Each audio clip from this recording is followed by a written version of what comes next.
Real stories. Hello and welcome back to Real Stories, the podcast that celebrates all things story. I'm Tom. And I'm Rowan. And this week, like always, we've each brought a story with us today, and it's our mission to find out if each of those stories are true or the plot of a film. So my logline today is, a dead pope is put on trial and wins, leading to the current pope's decline. Oh, that's too soon. Now, mine's quite a dark, serious story today. Oh, no. Mine is about when a teenage boy is stabbed in a Manchester alleyway, the resulting police investigation unravels a dark and unique web of lies. Oh, Jesus Christ. It's going to be a fun podcast, isn't it? Before we descend into that dark story world, you say you've got something you want to ask? I got a bit of fun for us, Tom. Let's have some fun before we get depressed. Well, I say it's a bit of fun, but actually it could be a bit depressing on the state of modern film and the arts, okay? Okay. Because we've all heard of it. Nepo babies. Hollywood loves them. The music industry loves them. We all love them. But do you know your Nepo baby from your not baby? Not baby. In other words, probably not. Let's play Nepo Maybe. Okay, so Tom, don't look at the screen. I'm not looking at the screen. I've got a selection of people. I want you to tell me whether or not they rose to fame through hard work and had no one connected to them in the industry, or whether or not they had... Whether they were given a hand up or not. Yeah, or if they have a parent or family member who could have helped them. Okay, not saying that those who do have family members didn't work hard. No, of course. But it's obviously going to help. Yeah. Okay, so number one, Sydney Sweeney. Did she get big? No, she didn't get big on Disney Channel, did she? No, I don't know. I'm going to say not a Nepo baby. You are... Oh, should we use these jingles? We're going to do that for... Correct. You're correct. She's not a Nepo baby. She's so what not. did she rise through? What was her I don't know. We haven't got time. All right. Next one. Next. Margaret Qualley. Oh, no. Ooh. Both of those were in Once Upon a Time in Hollywood, weren't they? Yeah. I really like Margaret Qualley. Yeah, she's great. But I think Nepo baby. I couldn't tell. Do I have to guess who their parent is? No. Okay. So it's not necessarily parent, is it? No, It could just be might not something. be. I have no idea who, but I reckon Nepo baby. Okay. You are... Correct? Correct. Again. Wow, who is it? Andy McDowell. All right. Not sure. I know the name, but I'm not sure who that Not is. sure what. I think maybe an actress. Right. Number 3, George Clooney. That's hard. It feels like he's just been old my whole life. So I can't imagine He was him being a born baby, regardless a of whether it's silver Nepo fox. or not. Yeah, let's go for it. I reckon that he had mum or dad that was in the golden age of Hollywood. Correct again, Tom. Correct You're again. flying. Yeah. Not someone else called Clooney. I don't know. I actually didn't write down who the connection was on this one. But he wasn't is... Nepo baby. Yeah. The thing is, all these people, even if they are, it doesn't matter because they're all still amazing. Okay, what are we on? Number 4. Your favourite, Timothée Chalamet. No, because I've seen videos of him at a drama school, and one of his first films was called Miss Stevens, which is really good. I recommend that. I like that. I just remember seeing clips of him performing at school, so I think he just came up through pure passion for the art.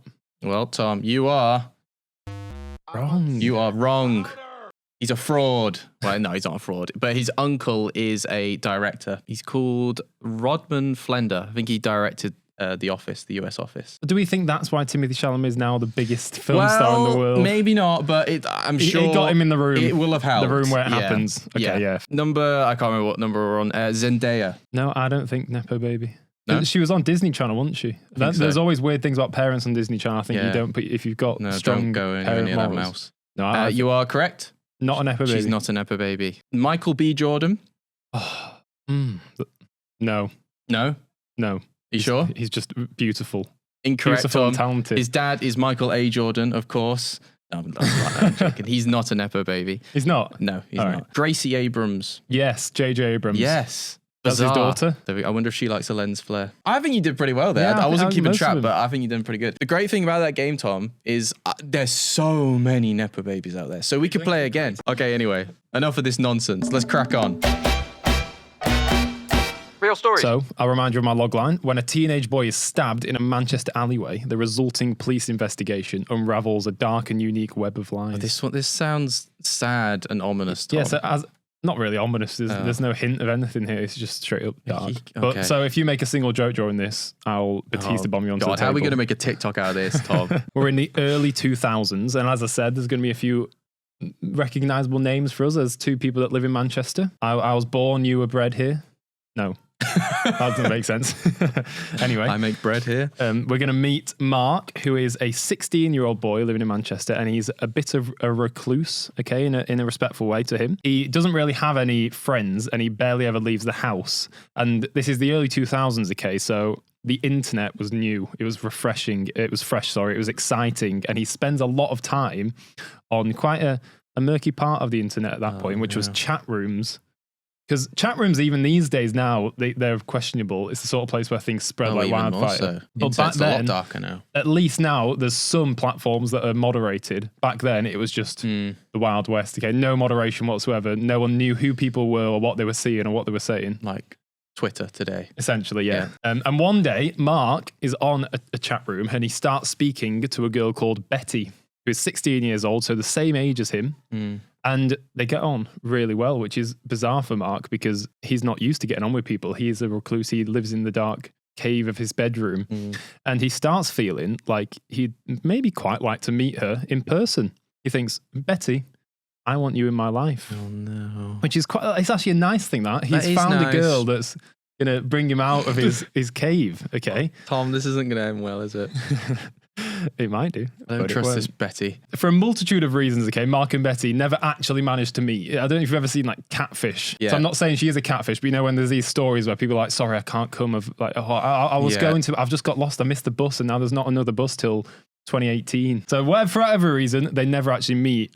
But Betty does introduce Mark on the platform to somebody else, which is her 14-year-old stepbrother called John. And John and Mark live near each other, so they eventually do actually manage to meet up, which is nice. And they do form a friendship, which they're both quite reclusive, so it's quite an unlikely friendship. But put two things together and they blossom. So they both blossomed and they added a bit of value to each other's lives because they got out of the house, they made friends, and they started exploring friendship together. Mark still spends a lot of time on the chat room forum, and he starts speaking to somebody else, okay, called Janet. So he has lots of different conversations. Some of them don't stick. Some of them are just 2 lines. Some of them, they go on to a full-on chat. He meets a woman called Janet, who's a very interesting character by her claim.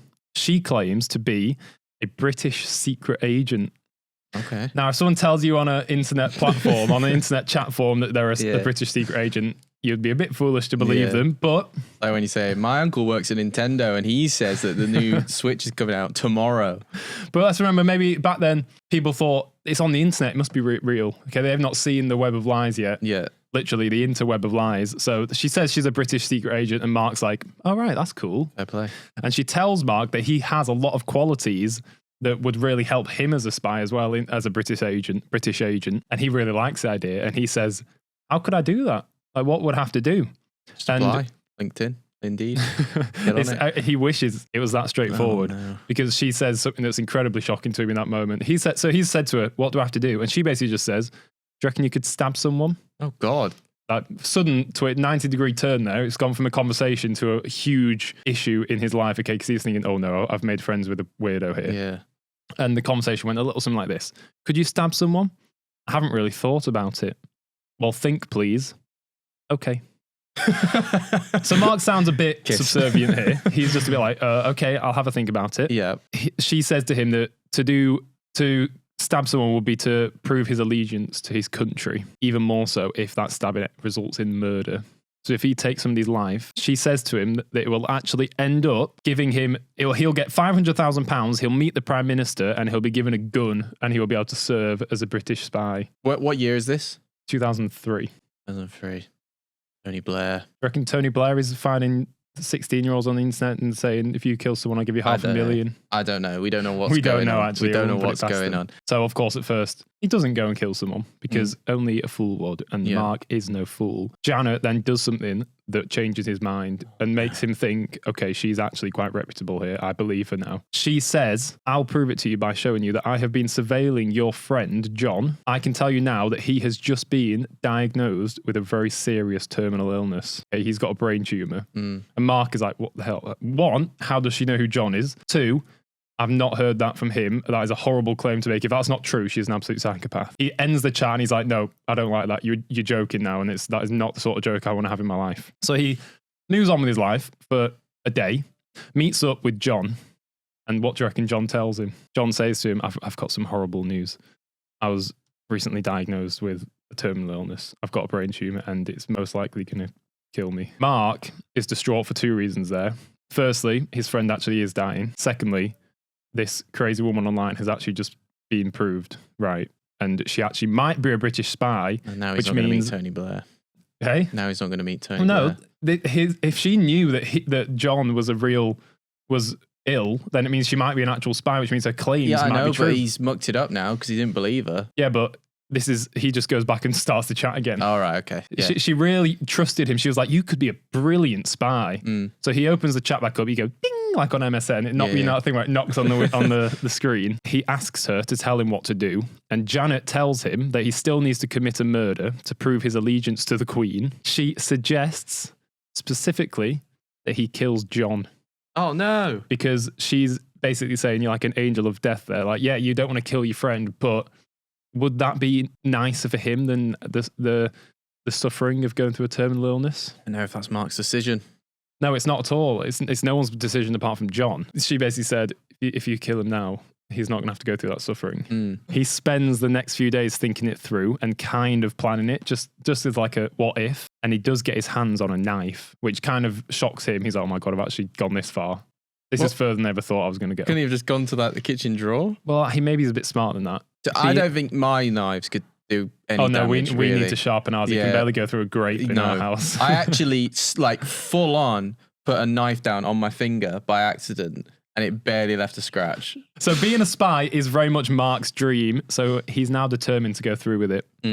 Mark's final... Wait, how long has it been his dream? For about a week?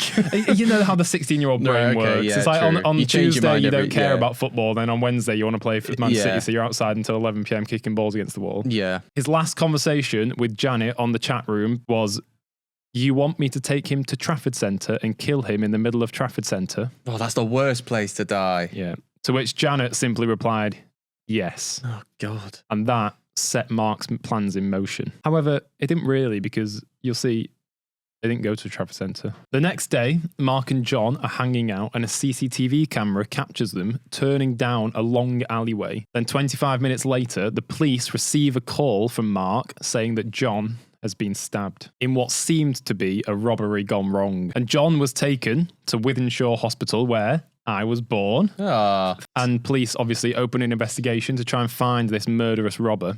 And the first thing they did was check the CCTV camera. And when that camera panned to follow them down the alleyway, it then held on the alleyway for the entire 25-minute period before that police phone call came in to say that John had been stabbed. And the police realised no one else went into that passageway. It's a dead end the other way. So there's one way in and one way out, and nobody went in after them. The police came to Wythenshawe Hospital to ask John more questions once he was in a stable condition, and eventually he did make the shocking admission that it was actually Mark who'd stabbed him, but he had absolutely no idea why. He told the police that Mark had turned to him and somehow he'd now brandished this knife which he'd grabbed out of his pocket, and he said, quite horribly, I love you, bro. Like remember, in his head, he thinks he's doing something to help John here, which is all like this. He's been majorly manipulated here. He's clearly impressionable. And he now thinks, I'm going to do this good deed by killing my friend, my only friend. And he stabbed him multiple times, telling John to trust him. And the police went to arrest Mark immediately. And then the investigation focused in on that relationship between Mark and John to try and find the MO, the motivation, and why did he do this? What was it between them that led to this moment? Because John's saying, I've absolutely no idea. And now Mark, handcuffed, is obviously not going to say anything. So when they discovered that Mark and John had met online originally, the police read through tens of thousands of lines of online chat room messages between the two, and also Mark's correspondence with many different people. And then they found the messages with Janet, which of course was the final piece of evidence they needed to prove that he had done it and also gave him a motivation. Yeah. But then there was one final twist in that investigation, because one eagle-eyed police investigator noticed something. All of the different people that Mark had been speaking to kept making the exact same spelling error in the messages. Okay. It's a weird spelling error. Every time they said maybe, they spelt it M-Y-B-Y-E. And this led to them delving deeper into the owner of these accounts, because they thought, could this be one person? Oh my God. And that was John. Oh my God. John had been behind every single account that Mark had chatted to, and he'd basically woven this narrative to orchestrate his own attempted murder. Oh. So it took them a while to figure this out, okay? Because remember, they're going through thousands of messages. Yeah. He actually kept going back to visit that spot where he was stabbed, and it's some sort of fantasy. I don't know. He's got this dark fantasy clearly Being that killed. played out. Yeah, maybe it was like some sort of secondhand suicide attempt, wasn't it? Which is horrible. And he has no idea about the police's ongoing investigation until they knock on his door, and he is arrested for inciting murder, but specifically his own murder. So what happens in that scenario though? Because John did try and kill him. Yeah, so they'll both be tried. Because who would you say is the biggest villain there? Tony Blair. Because Mark is impressionable. And the big thing here, okay, is that John is actually 14, so he's 2 years younger than Mark. So, and he's manipulated him. What the hell? His offense has been this really expansive thing that has led to this really dark moment. Yeah. Mark's offense has been getting manipulated, and then the ultimate act. So his single moment act is worse. But overall, I don't know whether John is the real villain here. Oh, I think John is, yeah. I definitely think John is. Because Mark is both a victim and a perpetrator. Yeah. Obviously a terrible perpetrator. Wow. Is that it? Is that the story? That's the story. Wowee. What are you thinking? Do you think that's more truthful or cinema? I could definitely see this happening in real life. But it also has echoes of like, there has been films over the years that have been entirely... Like there was that one that was like all on Skype. It was like a horror film. What was that called? Those Searching was one. Yeah. And that director made a few, and I really liked Searching. I thought it was that amazing. Kind of vibe about it. Yeah. Especially as you mentioned the fact that they were looking at CCTV footage. That could be shown in that scenario still without leaving the screen, as it were. So I'm not 100% another confident. 50-50 again. It is. Having it every week. But that shows you're good at your job, Tom. This is my full-time job. Yeah, I'm not 100%, but I'm going to say I think it's a film. Well, I'm upset. Oh. There was no tense build up, nothing. Oh, yeah, bam, tense build you're wrong. Oh, okay, so it's true. Although, I'll also say... Oh? Because I might have cheated a bit because it technically is both. Okay. So, well, I've done that before. Okay. So it is a true story again. It took place in Manchester in 2003. John and Mark, it's not their real names because they were both minors, so their identities were hidden. The incident was unprecedented, and it led to a strong tightening of online safety and monitoring. Oh, right, okay. So there was a journalist that was like, if this chat room was monitored, these days no one would be able to go through this because you couldn't say or do these things. But it then was turned into a film 10 years later in 2013, which is called You Want Me to Kill Him? ? All one word, which was directed by Andrew Douglas and starred Jamie Blackley, Anthony Warren, and Jack Lowden. Did you ever see that? Because I know you've seen some of it, but the episode of, just on topic of CCTV, the episode of Inside Number 9 that was all done from a Ring doorbell. I filmed on a Ring doorbell. No, that's cool. That was quite clever. I've only seen a few of the first season, but I think my favourite one was it the first? No, the first one was Sardines, but I like the one where they're two robbers. Oh, that's so good, yeah. There's no dialogue. Yeah, it's like a dance of them. That's really good. Getting, avoiding 12 Days of Christine. No, you said that's one of your favourite episodes That's ever. the best one. I do need to watch that one. Yeah. Anyway, sidetracked. Thank you, Tom. You're welcome. Real stories. You know what, Tom? It's conclave time. Okay? It's in the air. It's happening now, isn't it? It's happening right now as we speak. And yeah, so my story is fairly topical this week. So I thought, I'd take a trip down memory lane. And take when you were a pope. Yeah. And take a look at some of the strange stories in the papacy past. This story begins with Stephen V. Okay. And he is a soon-to-be pope, and he's sort of chilling in Rome. He's not a pope yet. Spoilers, he's going to be a pope. He's a pop for now. He's a pop. But soon he will get these. So he's fairly well off. He was born into nobility, and he's sort of... Nepo pope. He's a Nepo pope. And he starts to rise through the ranks of the church at a pretty early age. So he's I don't know where I'm going with this, because I don't know anything about the church. At first he's a church goer, then he's an altar boy. Yeah. Then he's the priest. Yeah. Then he's God. Yeah, pretty much. The pipeline. Pope line. He's pretty ruthless. He gets what he wants usually, and a lot of people are pretty scared of him. And most importantly, Tom, he holds a grudge, okay? If you wrong him in any way, he will not forget it, all right? Sounds like quite an intense character, this guy. He is. He's pretty intense. Stephen V. Yeah. You've written sick there. Is that not sick? Stephen the Sixth. Sorry. Rowan doesn't know his Roman numerals. Missed out Stephen. Sorry, guys. So at the end of the 9th century, he was made into the Bishop of Anagni. Oh, yeah. It sounds like a backwards word. Unagi. By Pope Formosus, who was the current pope at the time. Now, you think he'd be buzzing about this, you know. He's already been made a bishop at a pretty early age, but he's actually quite annoyed because this is a bit of a diss, he thinks. He thinks he deserves a better bishophood than Anagi. Pope Formosus, he's got bigger things to worry about, right? He doesn't have time to worry about this little dweeb who's angry about his bishophood, right? He's in a big old dispute with the Holy Roman Empire, right?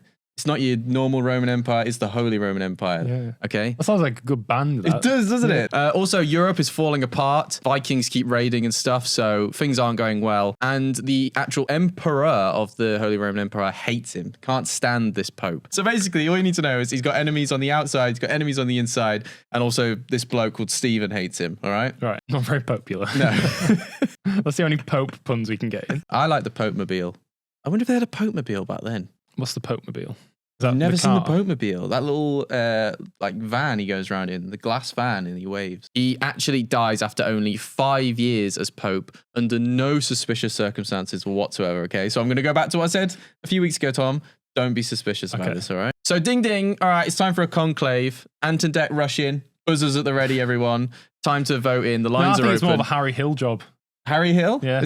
Who was he present? Harry Hill's TV burp, where they're like, who's it going to be? Right, which pope do you want? There's only one way to find out. That's very true. That'll take a lot less time than conclave. The answer on everyone's lips is, could Stephen win this? Right? He wants to be a pope. But people are scared of Stephen, though. People are scared of him. But here's the thing with Stephen, right? He is very popular with the rich and powerful. He comes from that background. So they think we can control Stephen. We can get him to be the pope. So the conclave takes place. The votes are cast. After some time, Stephen loses. Okay. Oh, no. Some other bloke called Boniface, he's elected, right? But only a few days later, he dies. Nothing suspicious to see here. I'm sure it's all above board. Although, to be fair, in the 1800s, I would imagine it is above board because you'd just die of anything. You'd stub your toe and you'd die. What was the cause of death? Do we know? Murder. No, I'm joking. I don't know. So the lines are back open. Stephen is through to the final round, and boom, he's got the golden buzzer. He's done it, right? Stephen has been made the Pope. So things are going well. Stephen's having a great time. He's loving his new role. But Stephen holds a grudge, right? Even though the last Pope, Formosus, is dead, he thinks, I've still got beef with this guy. I'm not letting this with the dead one? Yeah. Let it rest. Come on. So in January 1897, Stephen orders that the tomb of Formosus be opened and his body pulled up. So they go get his body, they drag it up, and the decaying body, he's been dead 6 months at this point, right? It's been a long journey if you to get to pulled this a point. 6 month dead body up, it would just crumble. Well, I think it's mostly mush at this point, but it is reminiscent of a body at this point. We've both just referred to him as it. That's very disrespectful of us. That's very disrespectful of Formosus. So makes me hungry, that name. What? Makes me hungry. Formosus? Yeah. Should we go get a Formosus after this? Chips. So yeah, the decaying body's brought up to the surface and propped onto the throne of the papacy. And a trial is held with Pope Stephen acting as a prosecutor. He believes that this should be done under God, and that's what he's claiming. He's like, oh, well, this pope did lots of bad stuff, and he wasn't actually really a pope, so he should be tried. But a lot of other people also think that maybe he's doing this to try and salvage relations with the Holy Roman Empire. Remember them? I do. Because the last pope hated Loved them. their new album. So he thinks, I'm going to put him on trial, and I'm going to make sure that he's forgotten from the history books. He's no longer going to be classed as a pope or anything like that. And this will make relationships good again. However, kind of backfires, because while that might be true, a lot of people inside the papacy are going, this isn't cool, man. This isn't cool. You can't do this, bro. Like this, I don't like this. Even if they didn't like the last pope very much, they're kind of like, It's not dope, Pope. No, this guy was chosen by God. So the trial goes on, and Formosus, the dead pope, he's charged with breaking canon law, perjury, and illegally serving as a bishop. He's found guilty. He's stripped of any papal vestments, and 3 fingers are cut off from his right hand. And he's dead. He's dead. Is that necessary? He's very dead. Just adding insult to injury. He's already in the afterlife. You're giving him echoes of pain. So how would that work? If you were in heaven, dead, and then you get 3 fingers chopped off, do you just suddenly lose 3 fingers in heaven? I think so. Yeah, I think that tends to be how it works. I think so. So he's chucked in a commoner's grave, but he's not even happy with that, Stephen. They dig him up again, and then they just toss him in the Tiber River in Rome. They just lob him in. Now, this is the final straw for most people because... Well, he's dead, so the final straw's been and gone. But you might remember me saying at the start of this that the dead Pope actually won. And so far, it doesn't sound very much like he won. He was classed as guilty. So is he technically still Pope then? Have they just... Well, no, currently he's not, okay, because he got stripped of that. But in a way, he did actually win because the grotesque nature of the trial alienated pretty much everyone around Stephen. They're like, no, man, this ain't cool. Right. Especially as the corpse washes up on the side of the Tiber River and locals claim to be experiencing miracles. So the anger gets so bad that Stephen is actually deposed, imprisoned, and then strangled to death. Shortly after, the trial that happened was made redundant, so the old Pope becomes Pope again by official rules. Dead one? The dead one. Okay. He's given a proper reburial in his original grave. So he's been buried, I guess, 3 times at this point. And then Stephen is actually buried right next to him, forever linking them holding in hands. death. Yeah. So who's actually Pope now then? Then they got another one. Another one in. Right. Yeah. This was actually during a point where they basically had a new Pope every year. I'm still not 100% sure like how that all works. Conclave was my education on it. Yeah, same. Which is a fictional film. I'd recommend that to anyone. That was actually my real recommendation at some point, I think. So yeah. Hope you watched it. Yeah, if you didn't. We're wasting our time with these recommendations. So there we go. That is the story of the dead Pope put on trial. As always, do you think this is the plot of a film or did this really happen? There's definitely been lots of films about popes. There was like obviously Conclave is the most recent one. There was one, The Young Pope, starring Jude Law. 2 popes. 2 popes. But I didn't see that one. See the dead Pope on trial. There are 2 main popes in this story. There's so many films about popes and like it's got to be the biggest IP ever is religion. Have you heard about this show that's about Jesus? You what? There's a show that's about Jesus that was like crowdfunded, right? And when they did the crowdfunding, it got something like 200 million. Oh, he's a lot of fans. A lot of fans of Jesus out there, Tom. Some say that Jesus is the original Ed Sheeran. I've no idea whether this is a film or true, really, but I'm just going to say true because that's where my instinct goes. It feels like this is something you've read and you thought, oh, that's interesting. Good job. Yeah, it's a true story. Of course it is. Of course it is. Yeah. But I felt like this, we got to stroke that algorithm. And it's about the Pope, so fuck topical. It. Exactly. Yeah, no, it's true. I don't have much else to add. Real story. Okay, Tom, it's time for our real recommendations of the week. Oh, yeah. Did you remember one this week? I have 2 that I thought I could do. But one of them is a big ITV show that's very popular at the moment, The Assembly. Oh, yeah. Which is lovely. It's just celebrities going into a room that's full of interviewers, and all the interviewers are autistic people. And they ask questions and they basically say, there's only one rule. The rule is there's no limits to what we can ask you. And I love it because the questions go from like really personal. Like David Tennant was on it and one of them asked him about Neil Gaiman. Oh, yeah. They didn't name drop Neil Gaiman, but they basically said, what's your opinion on the person you know that was being cancelled? It's just pure and it's beautiful. So I recommend watching The Assembly. I've seen bits of the David Tennant one and a bit of the one with... Did they do one with Michael Sheen originally? What was your second recommendation? A film called Perfect Days, and it is lovely. It's on Mubi, and it's basically a film about a guy who cleans toilets for a living, and it's just he appreciates the small things in life so much. Like he saw a plant on the floor, and he went and picked it up and took it home and watered it and raised it as his own. And every now and again, he just stops and he looks up at the trees above him and takes a picture on an old camera. My real recommendation this week is one I feel like I was going to have to do at some point, but Doctor Who.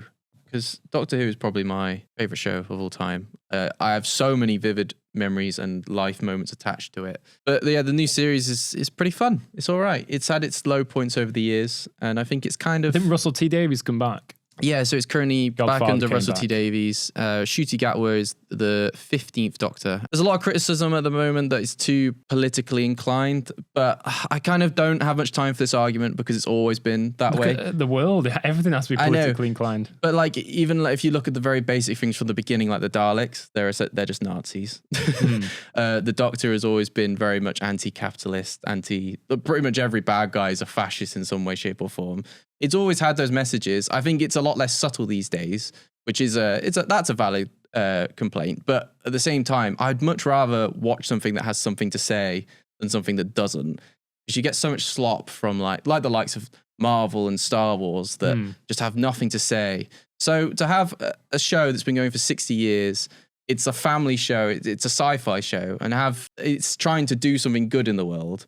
Like the Doctor's whole thing is being kind. You don't get that much. You don't get a main character in a sci-fi or action film that the whole thing is about being kind. No. So I have no problems with this, and I think if you do have a problem with it, go and find a different show. It's clearly not for you. But that's our real recommendations of the week. Real stories. Okay, it's time for our sponsor to thank our sponsor for today.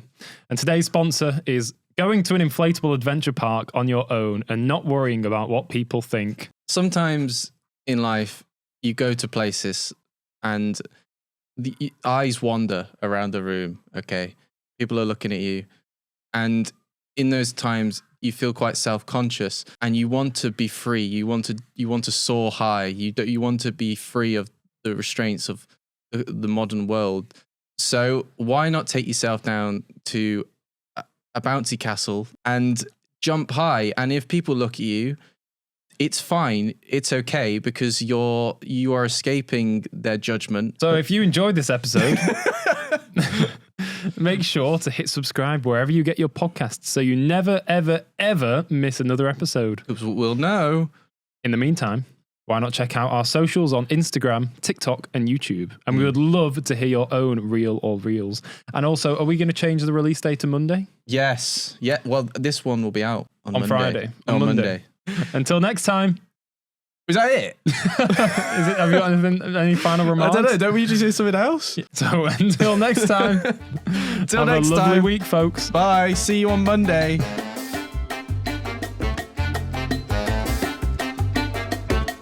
Real stories.